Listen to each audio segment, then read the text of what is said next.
This is Brother Ron, and welcome to We All Be News Radio and TV, the news-free Dixie for the 21st century.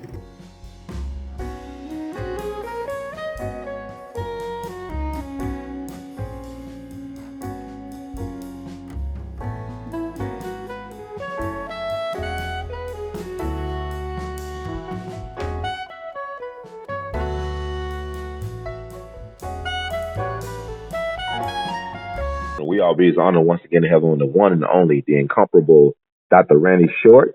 He is doing a lot of things out here in the world today, and also got a lot of insight that we need to hear from on a regular basis.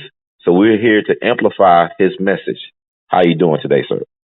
Man, I am great. It's good to hear from you, Brother Hurd. It's a lot happening, man. This country is half of it's burnt up, the other half is under a sheet of ice. Yeah. The president's going crazy. Kids are going crazy. Porn queen wife of the president, ex-porn queen. I don't think she's still making no movies. Mm-hmm.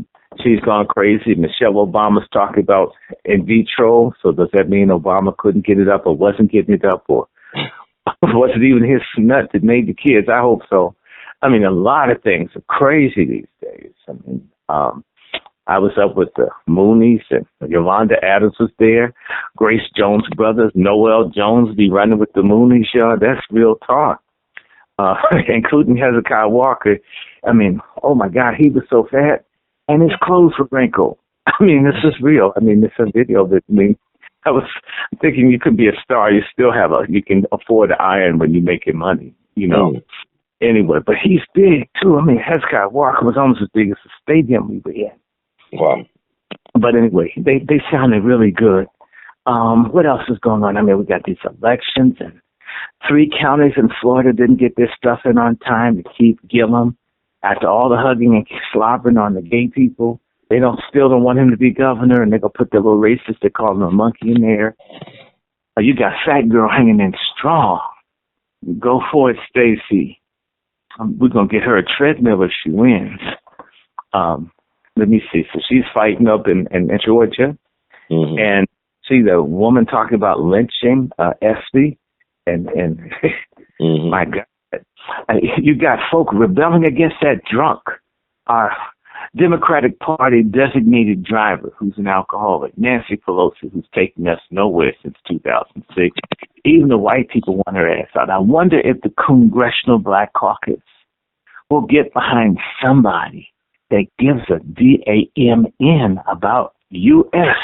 And I'm not talking about the United States, but about we Negroes, we coloreds, we Pickaninnies, we blacks, we niggers, we African Americans, we colored Americans, whatever the hell, ex-slaves, shit. Give a damn about us. We're catching hell in America, and everybody else is benefiting. You know what I'm saying? Mm-hmm. So, I mean, it's got that. I mean, we got the genocide going on in Cameroon. You hear about that? I mean, they even shot a white dude in the head. I mean, a French-speaking African, you know, a baguette noir. I mean, they told the white people, I can't believe they shot a white person. They shot a white missionary from Indiana, Pence's state. Oh, Pete Pence. They blew this white dude's head off just 7 miles from my best friend's house in Cameroon. So, I mean, they're not even talking. I mean, they shot a white missionary. Maybe he was Muslim. I mean, you know, the Farrakhan tapes can get to you sometimes. And we got to talk about that. Did you see how the Press TV people tried to set up the Honorable Louis Farrakhan and make him say death to America? You know, I've done like hundreds of Press TV interviews, but you know, I had to tell them, you know, I'm not going to, I got to live here. You're not trying to pay my bills. You're not going to help my sperm count. You're not going to pay my student loans. You're not going to put gas in my tank or my phone bill. Why would I do but so much on your behalf when I got to live here? Now, what do they think? They got Farrakhan up there. I've been in the same building. He was up in the Forest News Service building, and ambushed Farrakhan and tried to get him to say something that would get him in trouble. Now, hasn't Farrakhan said enough stuff that's pissed people off? He does not need people in the Middle East trying to put something in his mouth that he didn't say in the first place. And, you know, Farrakhan began to bust that dude out, and they cut him off. Farrakhan said, you should have heard him, this is why people don't like press TV. But you send this question, who sent this man? They went to the news break. They just got Farrakhan was about to go in on that dude. They shut him down. Wow. And I just say to people, we black folks need to be very careful of how we align ourselves with people. Even if it's people in the rest of the world, they like using us to make white folks mad because they want to climb in bed with them and use us as a foil. And Farrakhan, he deserves respect, R-E-S-P-C-T, for the Honorable Minister Louis Farrakhan. We don't have to like everything Farrakhan says or does, but he's the most visible black man of his generation still saying anything that I'm aware of. Whatever you don't like about him, too bad, but we don't want somebody from another country using him or anybody black for their purposes when he's supposed to be fighting for us. So Iran, as what's his name, Jasper Williams said, the Iranians need to give black people who speak up for human rights respect, present company included. They will not pimp me. Will not pimp the Honorable Louis Farrakhan. Now, anytime you hear me, I mean, the nation is well able to defend itself, but disrespect for an African American, for any of us, is disrespect for all of us. Respect Louis Farrakhan, or don't have him come over there. You got an army, they got missiles, probably they got nukes. You don't need to set this man up and get him hurt and his family hurt. And I have friends that are Muslims, and everybody that knows me knows that the Honorable Elijah Muhammad and these people are all from the same place in Georgia. My family's from there. My cousins, I don't have to agree with them. I'm a Jesus freak, but leave black people alone. I don't care what their religion is. Don't F with us. I had to get that out. I understood. I mean, I just think it's very important. That's why it is important to have our own media platforms where we can express ourselves. That's why I mean, if you saw the way they dealt with Farrakhan, it was rude. They've done this kind of stuff. They had me on there, interview me, and then censor the stuff because it's not what some little raghead wants to hear. Well, damn it, why did you call me? So you always speak from a black perspective. I says, what did you think I was? Chiffon? Polka dot? Chartreuse? And that's why nobody's watching. I mean, Press TV is going down. They're going down because they have a bunch of Iranian coons. Yes, they have. They're coons. Coon ain't just black. You have white people coon. Bitch McConnell from Kentucky is a coon. He's a white coon. Paul Ryan is a white coon. Okay? Over in France, the Le Pen, they white coons. A coon is any traitor, sellout, low character, piece of filth. It can be of any race, just like the word nigga is transferable. That's why I have a word for an African coon. I call them a Conti coon, continental coon. Okay, slave trader coon. Coming to America coon. And it's not just the little people here selling dope or cooning out in the boule, with some brand on their ass. I mean, there are all kinds of coons. So the Iranians have coons, and they think they're going to use black people. And I just had to tell someone some time ago, you're not going to use me to fight with, because, someone came and blew up my house or shot my ass up. I think you know this. In case I need to remind you, that Dylan Roth and two other white men tried to find out where I was in Tennessee back in 2015 before they shot up Emmanuel AME in Charleston. Dylan Roof, you talking about? Oh, absolutely. Really? Absolutely. Oh, yes. And I talked to my mother and warned people this white boy's going to kill a bunch of people. I started telling people in March of 2015, a young white boy's going to kill a bunch of black people. And you can't prove it, but I can introduce you. You know Ashira Ajuar down in Galveston, who's from Memphis. Yeah, Black Otis, yeah. I told her about it. I told Empress Filet up and we even did a radio show, Sister Keisha, that you know up in Brooklyn. I told all of them this boy's going to go kill a bunch of people. I just didn't know his name. He didn't have his name up there, but his name and Facebook was the last Rhodesian. And since history, that's some white nationalist kill all the black people name. And so Facebook knows that I refuse to be friends to him, and he blocked me. So if they have access to Dylan Ross' account, they know that he thought to hurt me. And I'm just a little person. And Facebook knows all sorts of stuff that people are planning to kill people. And at some point, the little Zuckerberg and the other people, I can't wait. As soon as they finish building the new World Trade Center, I hope they jump off the top of it, because they ain't doing nothing for us. And they ain't doing nothing for anybody else. So, and, I don't feel bad when wicked people die. In fact, I get happy.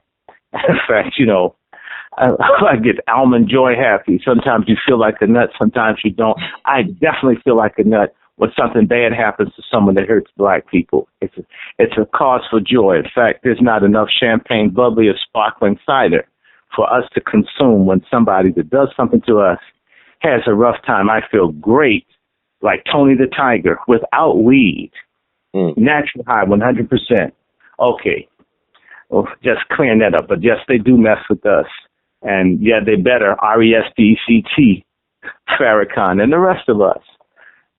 Let me just break down something, because you and I were talking about this film. Yeah. There's a film out, y'all. There is a film, a real hardcore independent black documentary film called Black, White, and Blue. You like that, right? You saw it. It was good, yeah. It's real good. And it's like, 77 minutes, so it's not a long watch. And it's talking about killer cops and how they're not doing nothing for us, and different voices. And, of course, I'm not listed as being one of the people in the film, but I think I'm in there. Am I in there? Yeah, you're in there. I mean, you're up there with Charlamagne the God, Killer Mike. I mean, you make a great contribution about, the real agenda of the Black Lives Matter movement. Oh, yeah, we got those. Oh, my God. With all the sex toys in the world, can't keep the world from finding out who they are. Okay, like I said, you know what? They'll say, oh, happy day, because who's going to expose your sins right away? Oh, happy day. Oh, I thank God I was able to come down on those sexuality coons. They make me sick. In fact, did I tell you, they did the premiere right up here in Silver Spring, right up Georgia Avenue at the AFI. And when they got to my part, where I was talking about Black Lives Matter, base, confused Negroes who never, ever show up for anything that matters. No, they don't. Okay, and they haven't gotten one cop convicted. In fact, in Chicago, I have witnesses. They worked on the side of the cops to try to get off Van Dyke, the one who shot Laquan McDonald. That's right. Black Lives Matter. Y'all not shit. We know it. And all of your white, liberal, LGBTQ friends and allies, they can't protect you from us in the hood. You know anything about revolutionary collaborators that work for the other side? The only time they're safe is when they're among the enemies of their people. When they come back home, they got to look over their shoulder and wonder who's going to get them for what they've done to us. That's real talk. Anyway, I went in and talked about those moose lesbians up in there. Yeah, I did. Bull moose lesbians. I dogged them. And the people in the theater were laughing. They were just on the floor laughing. I didn't know that some of the National Black Lives Matter staff was there. And those little brute feminists were in there crying. And so when it came up to Q&A, they were so big, it took them about 2 minutes to get out their seats. It's not like a bus where you can put part of your behind on both seats. You have to squeeze out. They ran down the thing and complained, "It's so unfair. How could you put Dr. Short in your film? How are we supposed to counter it? Damn, what are they supposed to counter me for? B word? If I told the truth should stand. How are we supposed to counter this? They're all complaining, take Short out of the film. The film is good. Just get rid of Dr. Short. He ruins everything." These black gays think they got more power than what they have. It's white power, black gay, that you have where you can come and bully people in the community. And in fact, I tell the truth about all the gay folks in the black movement that nobody mistreated them 50, 60 years ago. But now these little dumbass people in Black Lives Matter with this white Khazar and white nationalist money that they've gotten to confuse us have turned it around that black people are homophobic and we're the ones that killed Matthew Shepard. You know, the little white boy that got killed out west by white people? And they just put his ashes, I guess remains of his ass, in the National Cathedral. You would think that black people do all these killings. And the little black perverts have gone along with white racists to make black people homophobes and have made homosexuals the new persecuted minority, which means there's a justification to brutalize black people because we're the new bigots. Not the white men doing the mass shootings in the schools, but black people that think a man and a woman constitute a family. They're the bigots to be persecuted. This is of no surprise to me because I went to Harvard. And anyone that went to an elite school understands that this is a garbage, but they've got these stupid black kids pushing this filth on us. And so those tramps were turned out, and they don't want this film out. It's black, white, and blue. It's on Vimeo, Vimeo on demand. It's no more than $4. And it's also on Amazon Prime. For the next 30 days, if you're an Amazon Prime member, you can watch the film for free. If you're, in fact, it's going to go on Amazon, and it'll be free for Amazon Prime users. If you have an Amazon account, it's going to cost you $4, but it's worth watching. Yes. It's an excellent film. It's got footage. It's showing Baltimore and Flint, and they've done everything to stop this brilliant brother named Curtis Schoon.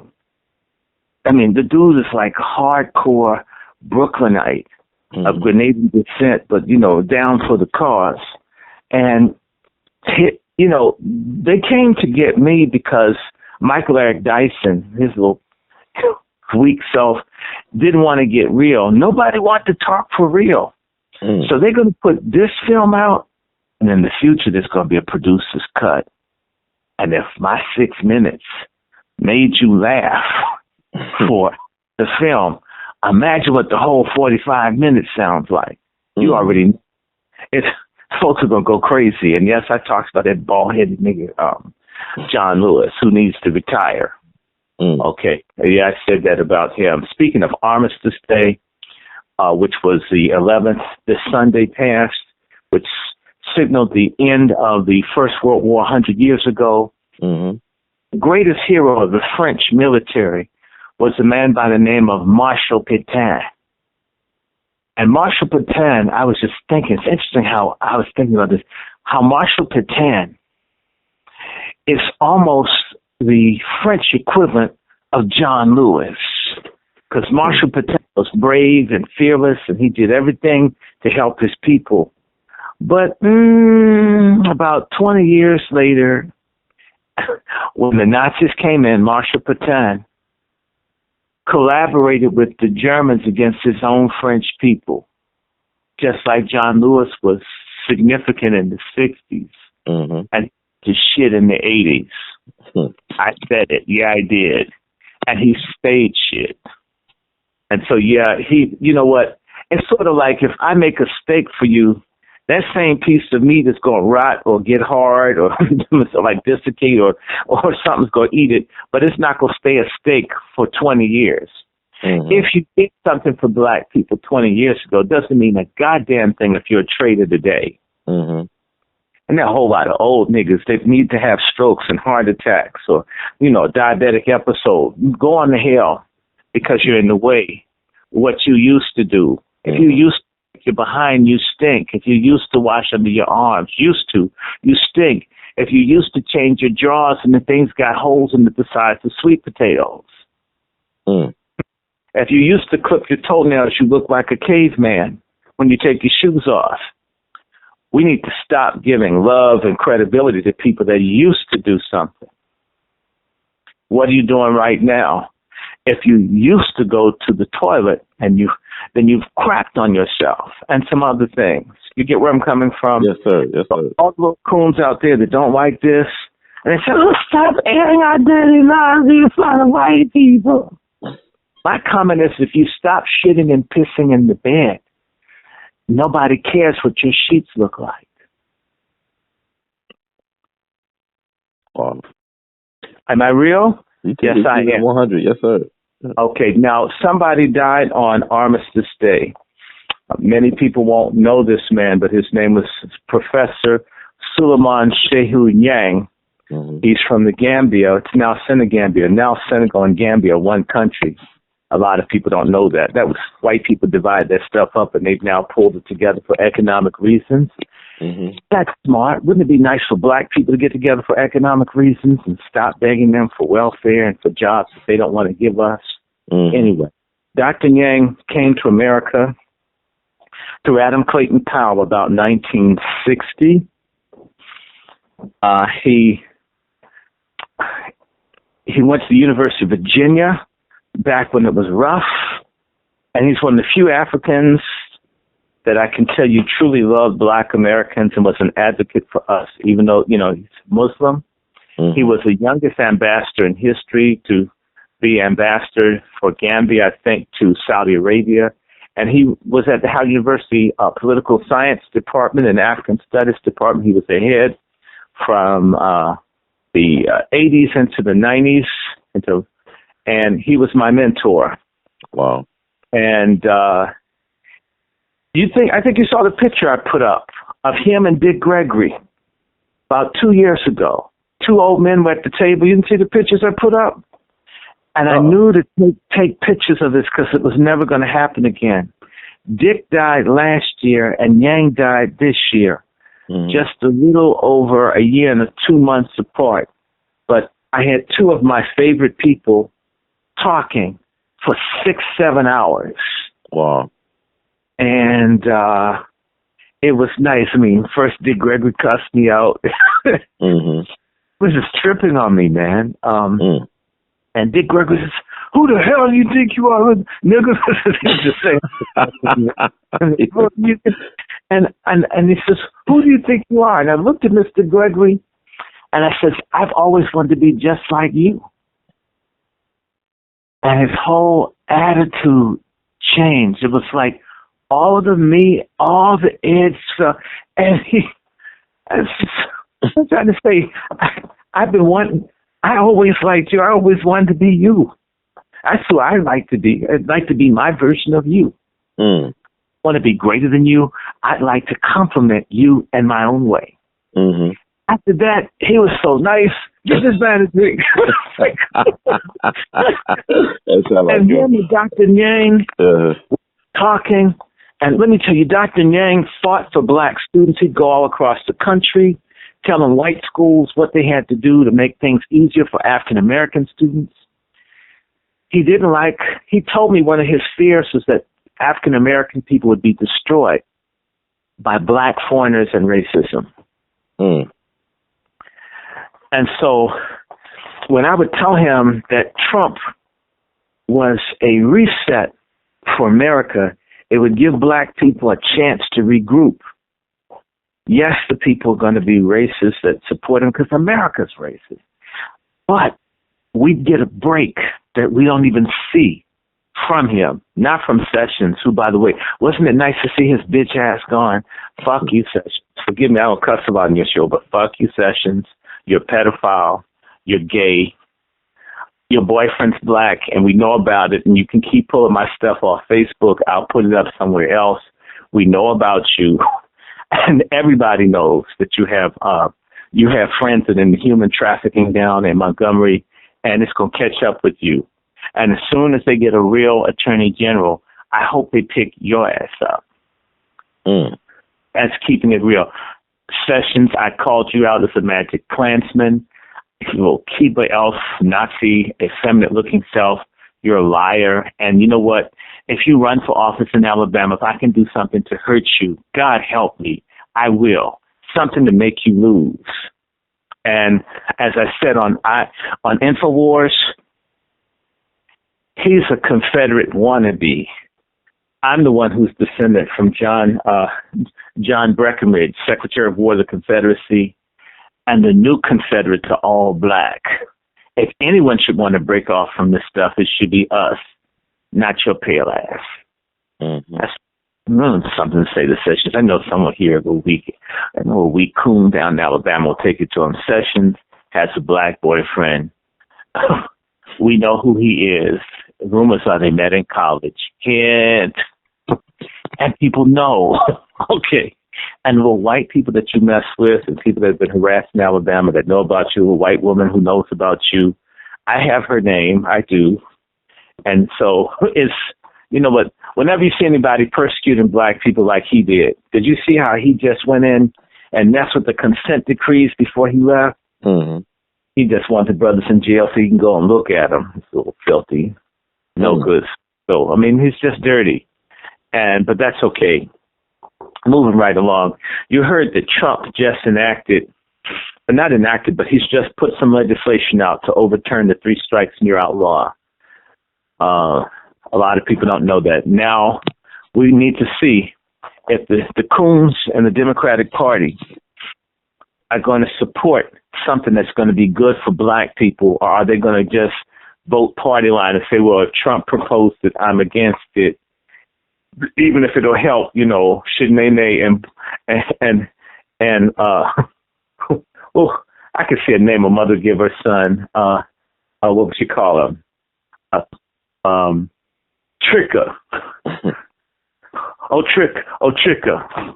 You know, his father was a trick, so I named him Tricker after his father, who's an OG trick, right? Mm-hmm. So you're gonna have Shanice and Trick.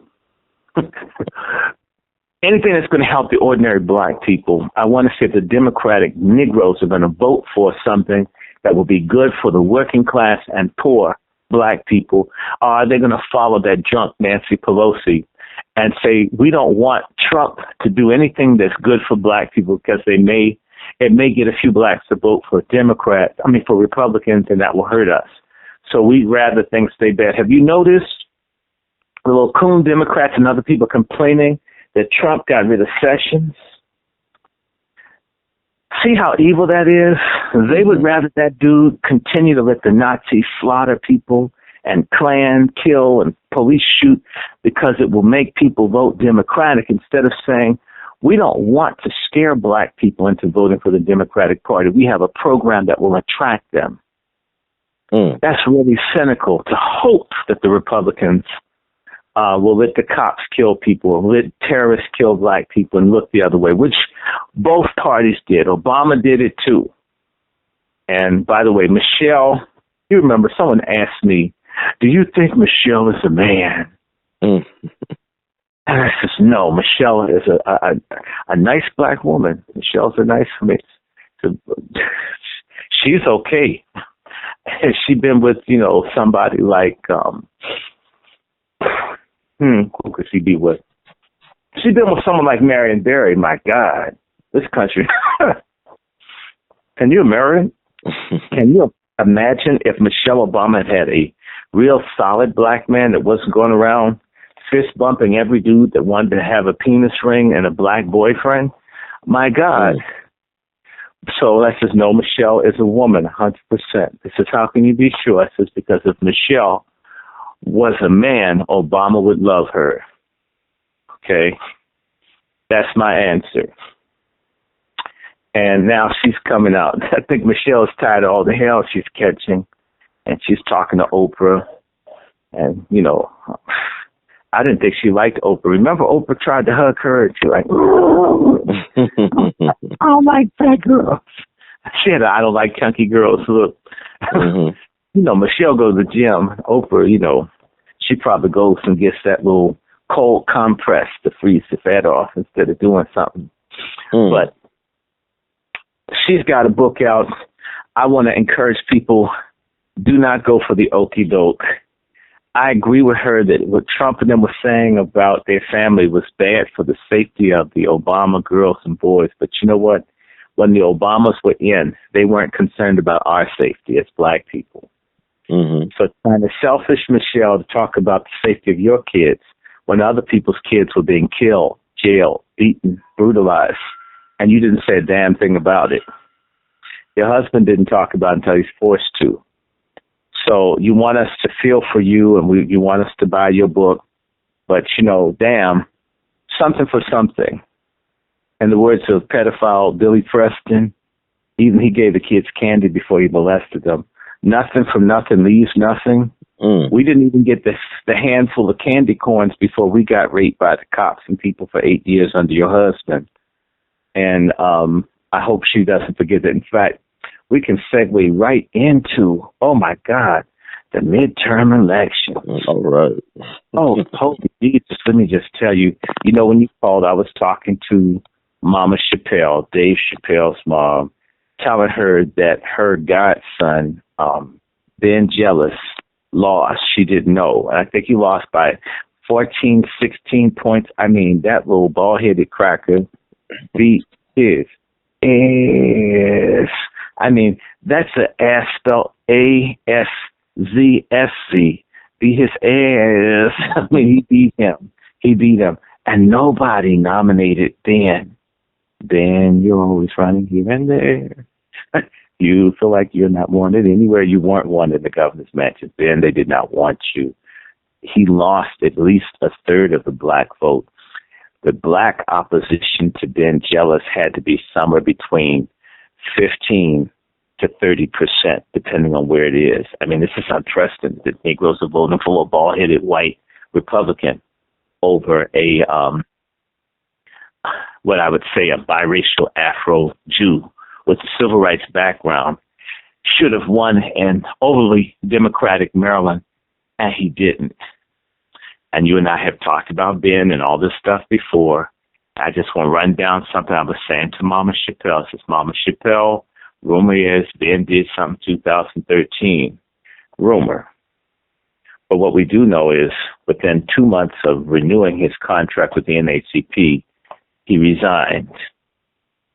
And when he resigned, he said to spend more time with his children or his daughter. When he resigned, his wife and kids weren't in the photo op. That's just a bad sign, right? And he claimed he's going to spend more time with his family, and he ended up heading on the West Coast, okay? And one of the people that I know he was interested in possibly doing something in the Justice Department or on voters' rights, there was a guy, I think his name is Adeboye. He's half Nigerian, half white. All these mulattoes out here.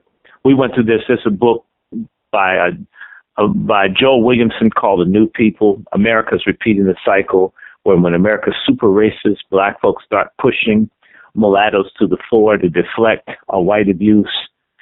It didn't work 100 years ago. It doesn't work now. So you see all these mulattoes everywhere. Kamala Harris. Cory Booker isn't one, but he looks like one. Michael Brown from Maryland.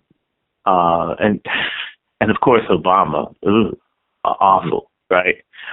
Put these people out. They're not doing nothing for us. And of course, Ben Jealous is one. And so let me see. So Ben Jealous doesn't spend the time with his family. Is not in the photo op. And this Andy Boyer was supposed to be head of like the Civil Rights Division in the Justice Department back in 2013. Oh, Dr. Short? Yes. Yeah, I'm sorry about that. Yeah, you said your phone got hot. Yeah, it just, man, I was about, like we would dish your dirt up in here and your battery all of a sudden goes. And it happened so fast. It's like, man, it didn't even beep and say, oh, you're at 10% or whatever, recharge. And but anyway, that's life. We were talking about what Ben Jealous. Oh, my God. So, I enjoyed this. I always say to people that when I was working at Amnesty International as a country specialist for Sudan as a volunteer position, I was really upset that they were pushing a group called Outfront, which is promoting LGBTQ homosexual rights in Africa. Let me be very clear. I believe everybody deserves and must have God-given human rights. That includes everyone, everybody. But nobody has rights to be greater than others. Let me give you a quick example. There's a pastor up in Chicago who told one of his members that they needed to leave the church because they were dressed up like a woman. And folks are cussing and threatening this past in Chicago, but they don't know the details that the man had been accepted as he was. He came in dressed up like a woman. People didn't have a problem with that, right?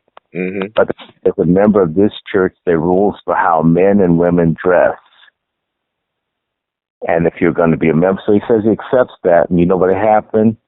His attitude is like a whole lot of rogue Luciferian LGBTQs, and there are many.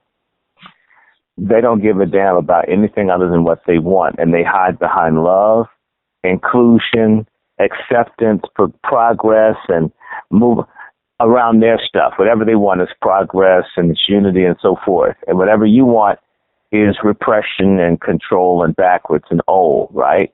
Mm-hmm. So you go into a church. The people accept you. They know you've had sex with men. They know you dress up like, they know you do this when you're not there. But they say, look, as part of us, do that somewhere else. And you say yes. And then you begin to, pardon my language, shit on and take advantage of people and disrespect them. Whether you got molested women you used or who reject you, but these people aren't treating you the way that you're going this way, sissies bitch about stuff. These people didn't do that to this guy. And what happened was the man, they kept asking him, because he would start coming to breaking his own agreement with these people, and they would tell him privately and quietly, come on, man, the rules are you have to dress like a man here. And they keep telling him and keep moving the goalposts, which is what gays are very subversive towards things. Even when people love and accept them, they show a contempt and a disrespect because what they want is for everybody to be like them. Okay, that's fact. Because if everyone were like them, then what they're doing would be okay, which implies there's something that's not right about what you're doing. If you need to drag everybody into it. So the pastor calls dude out in service and says, you got to go, dude. And I guess it's some shouting match. And he just says, you have to get out. And then now all these gay folks are writing, threatening and cursing and how they don't accept people. Do you get that? Does that sound like a rejection? If you told me, if I were to visit your house dressed up like a woman, which I never would do, but let's say I did. Mm-hmm. And look, I like you, brother, but if you come to my house, you have to come as a man I know. Mm-hmm. And if you told me multiple times and I disrespected your protocol of your house, and this, then you got to take your ass out of here. Just like, RuPaul, get out. Do you hate me? Did you disrespect me? Or did I disrespect you multiple times before you decided you've got to have your space and your rules respected? I mean, it's the latter. Right. Yeah. Exactly. Now, these folks are going to target that church and probably try to have that ministry closed over one person that disrespected the very rules that they said that they would honor. Mm-hmm. And the pastor, who's been very accepting and tolerant, who says, I don't care what you do outside the church. Actually, that's beyond the call, because if they're a Christian minister, they're supposed to tell everybody that we're expected to live moral lives without being reproached, which means if you have a member that everybody knows is a drag queen, they're not really following what the Bible's teaching. So even when people make a peace with folks' sexuality, right, mm-hmm. they make war with people who are not doing what they do by saying, well, if you accept me doing it out in the street, why can't I do it in church, which is a fair question. Seems like you need to reject it everywhere and reject it in church. They can't even deal with the live and let live because it's not about that, right? Mm-hmm. And this is sort of what they want to take to Africa.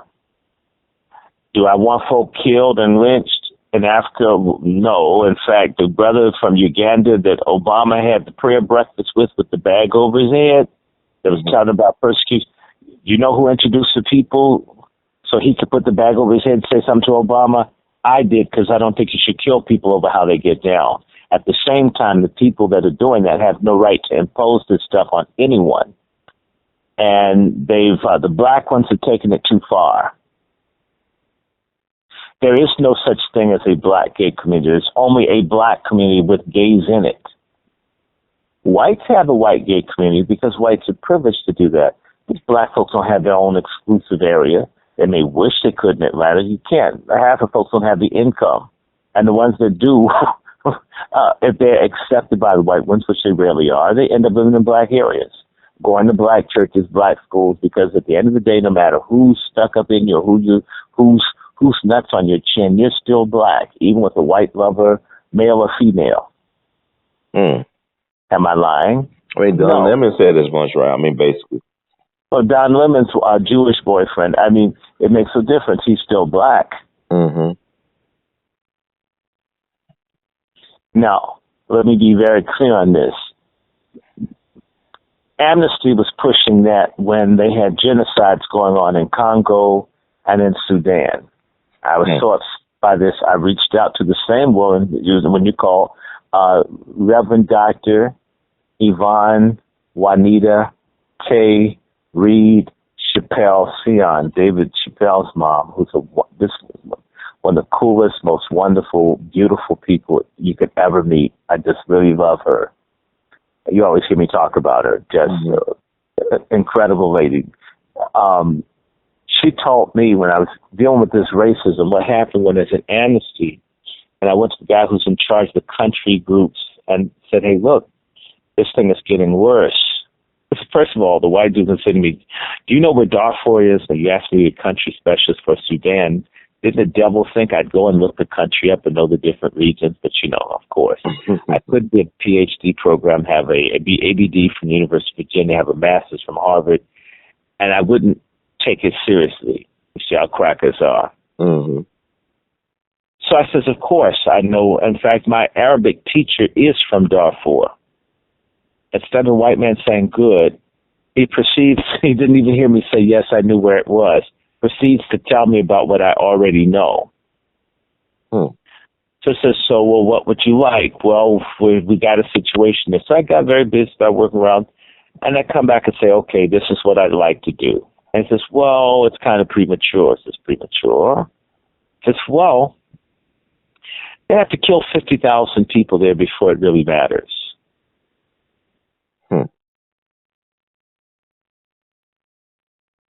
White liberal, Hillary Clinton, Starbucks sipping type of cracker liberal that all the little sisters run after and stab black men in the back like they did in 2016. That's the kind of stuff that they have to rape and kill that many black folks before it was important. You think they need to kill 50,000 Jews for people to be concerned about something happening in Israel? No. So why does it take 50,000 black people? As a starting point, you have to kill that many just to get people to notice. I was so upset by this. In fact, I was on a conference call with the so-called these people from Amnesty, and I asked, because they didn't want to call it genocide, because, so I asked, well, how many black people do you have to kill for it to be a genocide? I'm going to start with 250,000 people. Then I says 500,000. And the guy we're not going to be manipulated by numbers. So in other words, they could kill 10 million. It wouldn't, if white folks would say it's genocide, it ain't. And I asked, well, how many Jews would count as a genocide? I'm going to start with one. And all the people went crazy. Well, it says one, right? Of course they want me out of there. But so I told Mama Sion about it. And she says, well, you should probably go and see Vangelis. I said, who the hell is Vangelis? And she says, oh, well, he's down there. Go see him. And I went to see him, and I raised this issue. He asked me why I wanted to see him. He was all prissy, stuck up, loud, self-important. And I said to him, well, what's more important, preventing a genocide that could result in, say, 2, 3, 4 million black people dying, or men having the right to have sex? And he started yelling and screaming at me. And I'm thinking, let me just say this in case you don't know this. My father, from like 1969 to his death in 2011, was a Pentecostal chaplain for our university. Howard University, which is HBCU in D.C., we have plenty of gay people. I mean, my parents worked with, I grew up with folks in the house, gay, you name it, okay? I don't hate people. I understand folks, but I know where I disagree with you. I disagree. You know, you and I have had disagreement. You know, I get mad, but I know what I love about and like about people, and that's me. So it's not like I'm some crusader, kill people, take rights from people. No, that's not what you hear here. And this is the kind of conversation I have with Jeannie and other people. Jeannie, I got to let people know that you actually love them. If you just hate their sex and you don't care a thing about them as people, you're not as powerful in your message. If you care for people and you disagree with them, it's stronger because you realize there's no animus here. It's not about you are coming after you. It's about what's best for us as a collective and as humanity by extension. Right. Now you know this. I want that said. So jealous just went off. And I'm thinking you would have thought that I'd said kill someone, put a tape recorder under someone's bed, not let people get married, whatever. This wasn't what I was saying. But what's the greater issue? Mass murder of people or people's private sexual matter? What's more important to promote?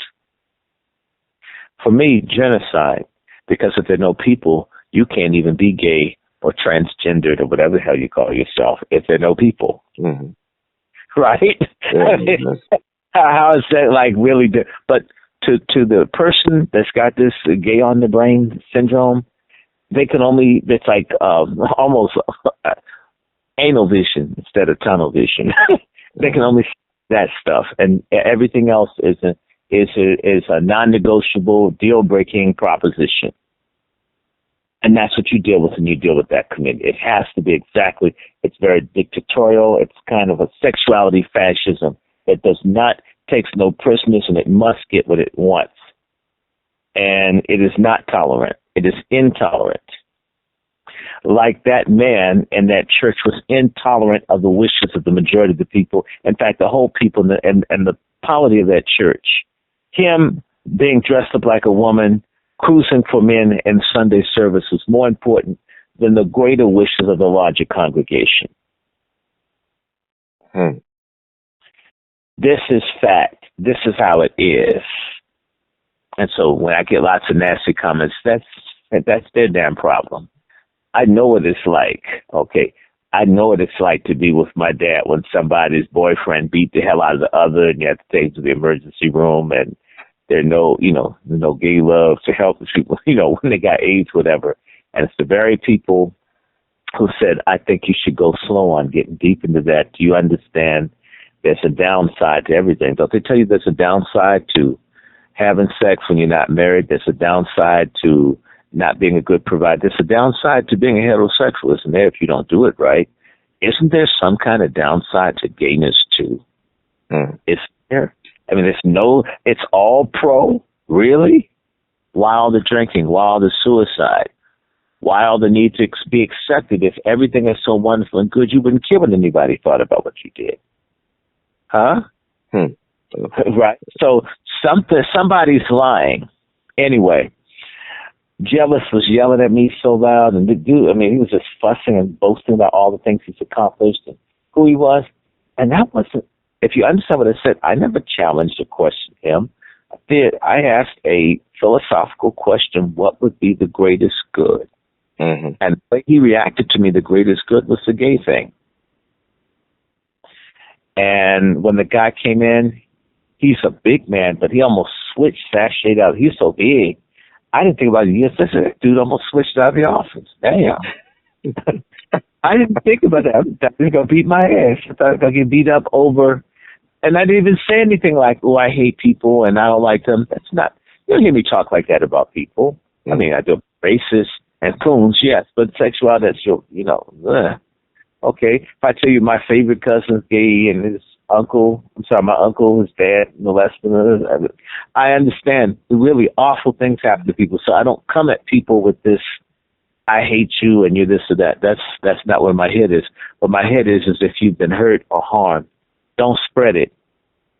if people accept you and you're normally rejected, show them the love that you show them the same love they show you. Don't reject them by being antisocial against people that receive you, which is what you often don't see happen.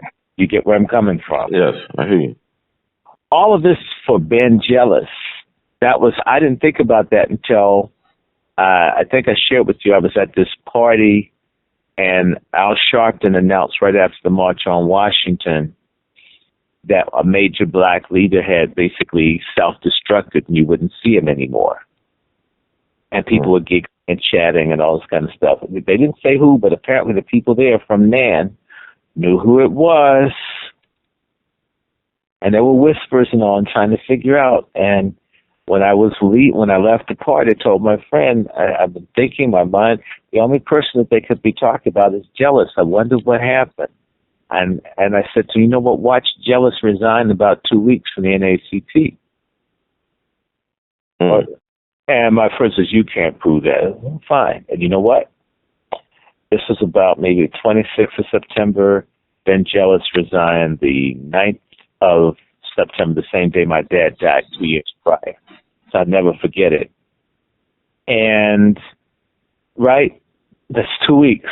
Right after this, look, you renew your contract at the convention, the July convention for the NAACP, right? It's $1 million contract. Maybe he's got more money, but a whole lot of people would have held on to a 3-year contract with about $300,000 a year plus expenses, and then they do speaking. So that's not bad money. For most Americans, would love to have $300,000-$400,000 a year, right? Wouldn't you?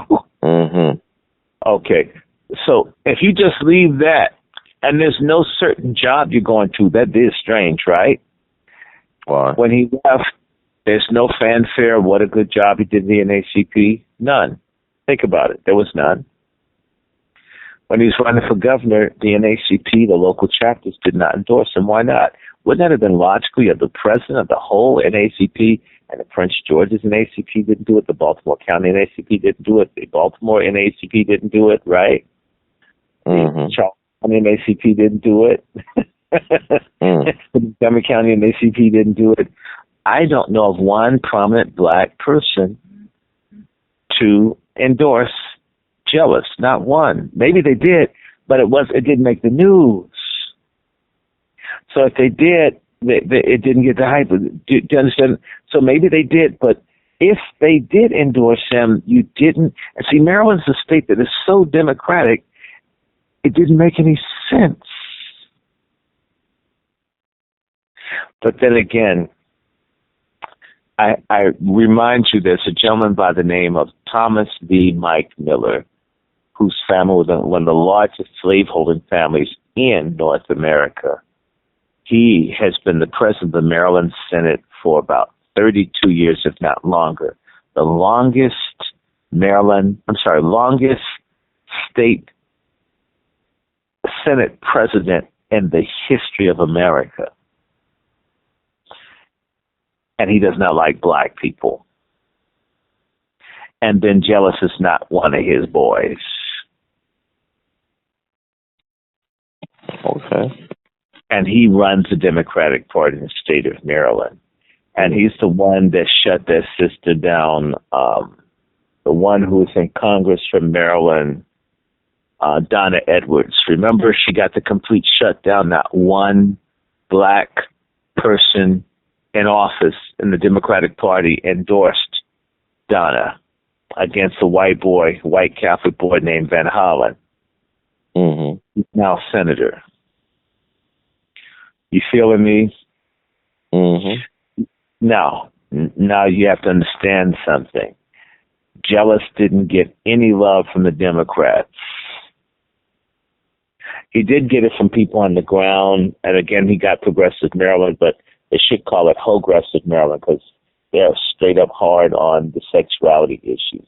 That seems to be the core of a lot of things in the Democratic Party. It's around sex and sexuality and identity politics, not about jobs, not about housing, not about stuff people really need, or even if it is, it's mixed in with sex.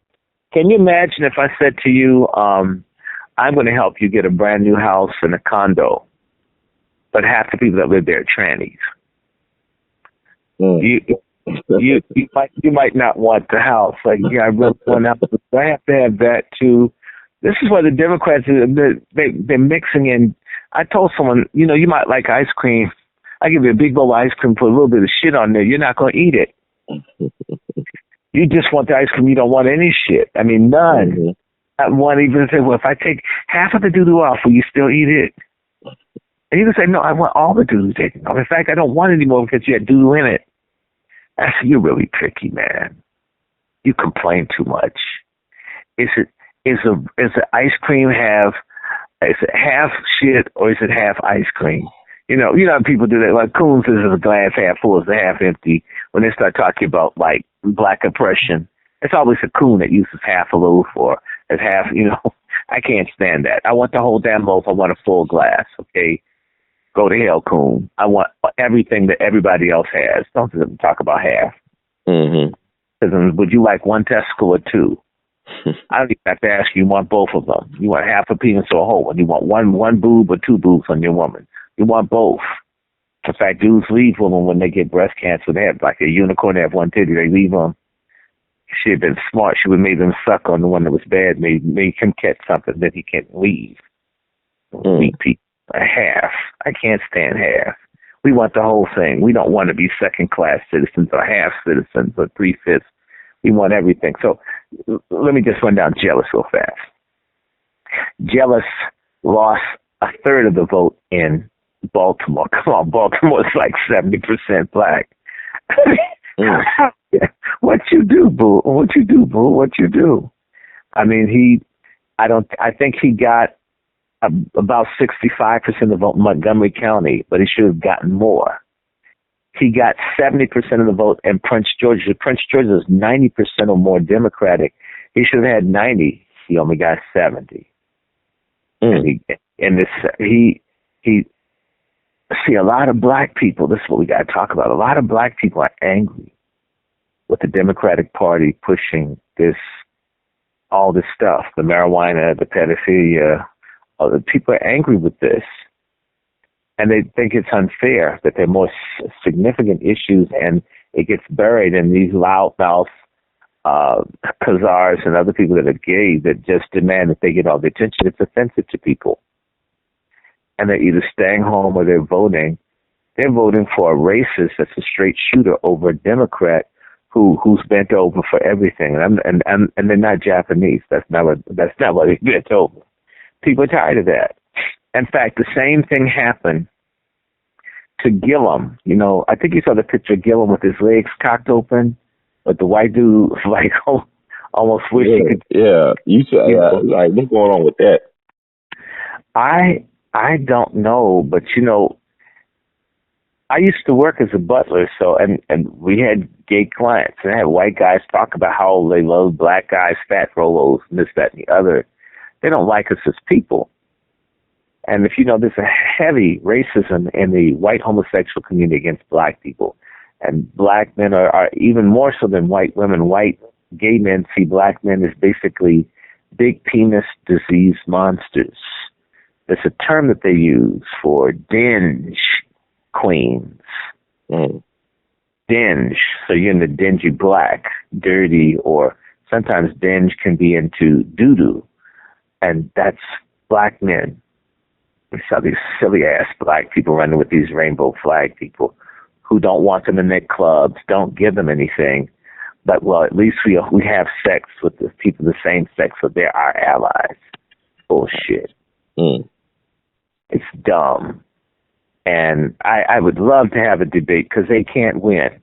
In D.C. and Atlanta and all the other places where there's septicemia and HIV, AIDS, do the black folks get half of the money where they're at least half the population of the city from the white gays who dominate that stuff? You know the answer is hell no. Do black folks get their share? In fact, I asked this little gay dude. He's mad at me because I started going off on him. Not about him being gay, but I started telling him black gays are crazy. What I said to him is in the city of Washington, at least within the last 2-3 years, We have an Office on African American Affairs. At least 2 years ago, they only had 2 employees. And the only thing that they did was did innocuous research as to why blacks left the city. Duh.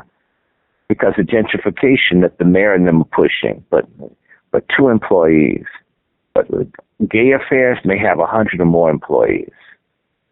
I said, do you really think that gays would allow it to be reversed, where there were just 2 people representing gays and 100 representing blacks? It would never happen. So I says, we have a gay mayor. How come our gay mayor doesn't want at least 25 people representing black people in the city, where she has 50 to 100 representing gays? Are there more gays than blacks in D.C.? I don't think so. And he got mad and says, y'all punks, y'all sellouts. Y'all don't get anything for your alliance with white people other than you spite your brothers and sisters with this sex that we don't really give a damn about. It's private. Do your thing, we do ours. He got mad. Is that unreasonable to think that we could have more than 2 people representing the cause of black people in the city? Mm-hmm. Don't you think our black gay mayor could do a little bit better than 2 people?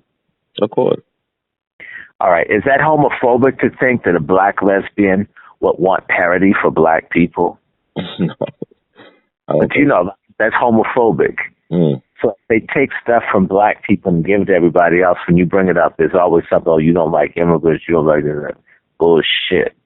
And so back to Gillum. You know, Gillum really went all out with gays. All out.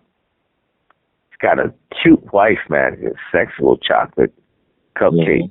He's good looking. I mean, I didn't see a lot of stuff with him and his wife that would have helped him. So, you know, about 20% of black women voted for the white dude. Oh, yes. Oh, yes.